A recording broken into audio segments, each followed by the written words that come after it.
politicians, but they do affect us.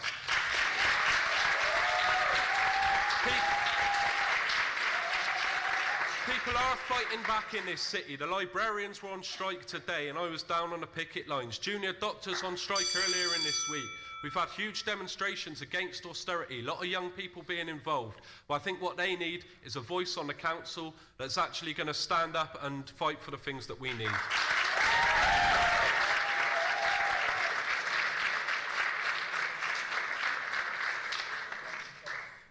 Paul Saville, please. I wasn't going to do a joke, but he's brilliant. So anyway, on a serious note, the last 3.5 years with Mayor Ferguson in, it's been a real stressful time for a lot of my friends and I. I was homeless once when I was 16, again when I was 17. I know what it's like out on the street. People are dying. We've had 19 deaths on Bristol streets from spice since January. It's not acceptable with the tale of the two cities. While some people are making absolute millions off us through green capital and the rest, people are dying on our streets, and it's just not acceptable. I want to see and build a city that includes everyone, that encourages participation in the democratic processes. I'm desperate to just transform Bristol so we can actually have a chance for everyone, not just the rich, for everyone.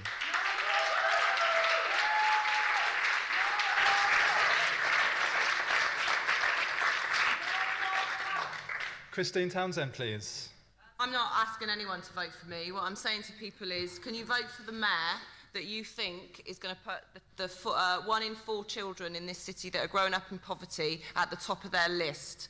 Which of the people sat up here is most likely to understand and be able to challenge and tackle our schools that are socially selecting those children and excluding them from certain opportunities within our education system? There is a secondary place crisis coming. We hear a lot about parents choosing to send their children to Bristol schools. I want a mayor who's interested in the children who are growing up in families whose parents are not in a position to choose. It's those children in those families that the next mayor needs to focus on, and it's whoever you think is best able to focus on those children.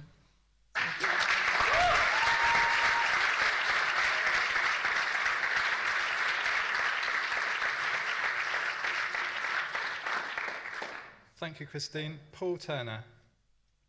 I'd want to build a much-needed, much overdue recycling and reuse centre in the south of the city, bringing much-needed jobs to that area. I'd also be wanting to use 21st century technology to bring about prefabricated units using recycled materials. We need to get more jobs into the city. I will use practical, innovative solutions to the problems that we have here. We need to get transportation moving. We need to look at the many little ways that we can do that in order to make a big difference. I will also look at how our education system is failing, thanks to Christine. I've learned an awful lot about that, in all honesty, over the last couple of weeks through her. She has been excellent about that, I must say. We need to make sure that the 200 people that are sleeping rough on our streets tonight have a roof over their heads. 217, thank you, Carl. And the 2,500 to 3,000 that are sleeping 20, 30 to a room in hostels or sleeping on people's sofas. We need to get them housed.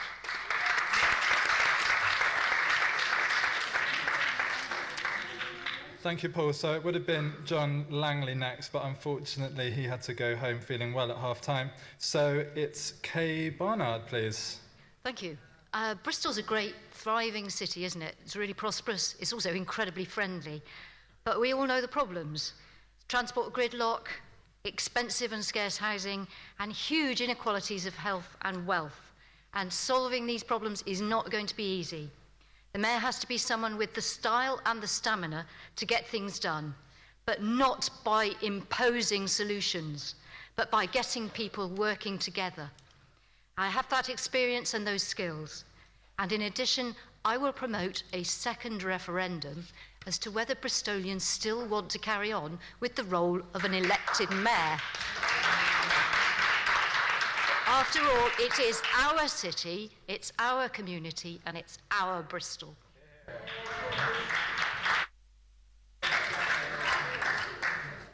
Thank you, Kay. Tony Dyer. I find it slightly ridiculous in the order of the odds that Labworts are setting on us. But just to mention, I'm at 33 to 1. If every Bristolian put £10 on me and then voted for me, we'll generate £140 million for this city.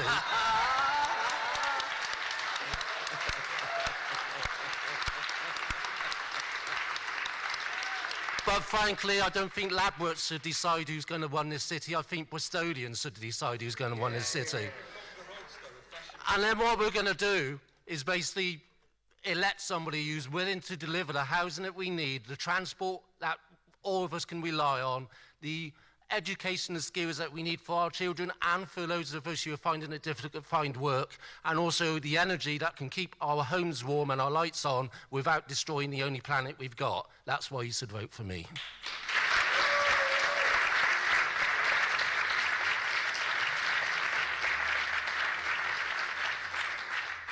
Thank you, Tony. Charles Lucas. I have a plan to get Bristol moving, which hopefully most of you have received through your letterboxes.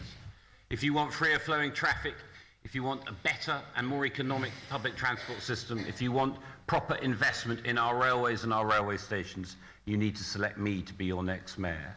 I want to build more houses to ease the housing crisis. I want to invest in our cultural offerings, to increase the education that we offer to all people in the arts.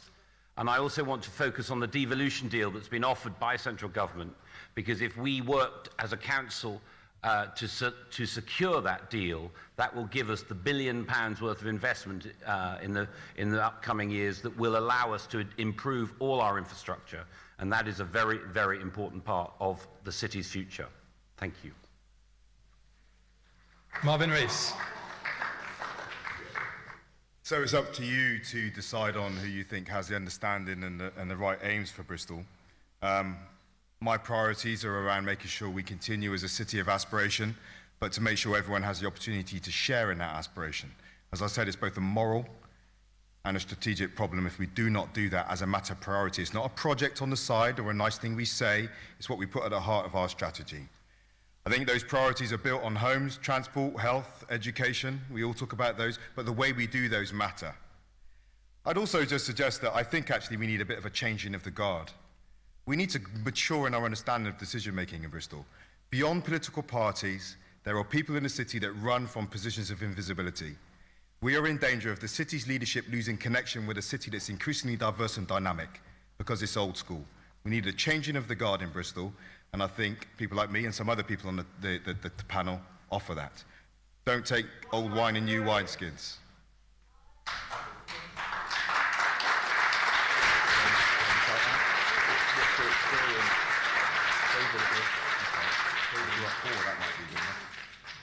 And finally, George Ferguson. Thanks. I hate to be favourite. Last time I was long odds against and the surprise. This time I'm everybody's target. Sorry. And I have a lifetime of experience in delivering. I have a lifetime of experience in delivering projects, locally in Bristol, nationally and internationally. And I've been able to bring that experience to this job. And it took me 18 months to turn the management around from what was literally a management vacuum. It took me a further 2 years to make jobs, to take projects like the arena, to start building new housing, to make quite sure that we are tackling the transport challenge. Let's not move backwards, let's move forwards, let's make sure we make the most of the work that's been done over the next 4 years.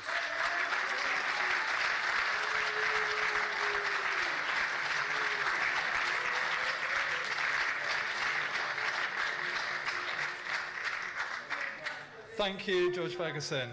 So that brings us to the end of our Bristol 24/7 hustings here at the Lantern in the Colston Hall. Remember that Bristol is not just electing a mayor on May the 5th, but all of our 70 council seats are also up for grabs, and we'll also be choosing a new Avon and Somerset Police and Crime Commissioner. So if you remember just one thing from tonight, please use your vote. From the team here at Bristol 24/7 and Made in Bristol TV, thank you, good night, and have a very safe journey home. Well, there we have it. That's the end of our coverage of Made in Bristol TV and Bristol 24/7's Mayoral husting, which has been going on here live at the Lantern at the Colston Hall. It's been a busy night, and it's been sort of some emotion running high there from the audience today. This evening, we've been dipping in and out of the coverage of the debate that's been going on. Some impassioned speeches there made by some of the candidates. There were 13 candidates who were, going for your vote when we go to the polls next Thursday. It's exactly a week until Bristol casts its vote in one of the biggest elections we've had in generations. We've got the Avon and Somerset Police Commissioner, we've got an all-out council election, and of course the men and women that you've been watching here going for your vote to be the next Mayor of Bristol.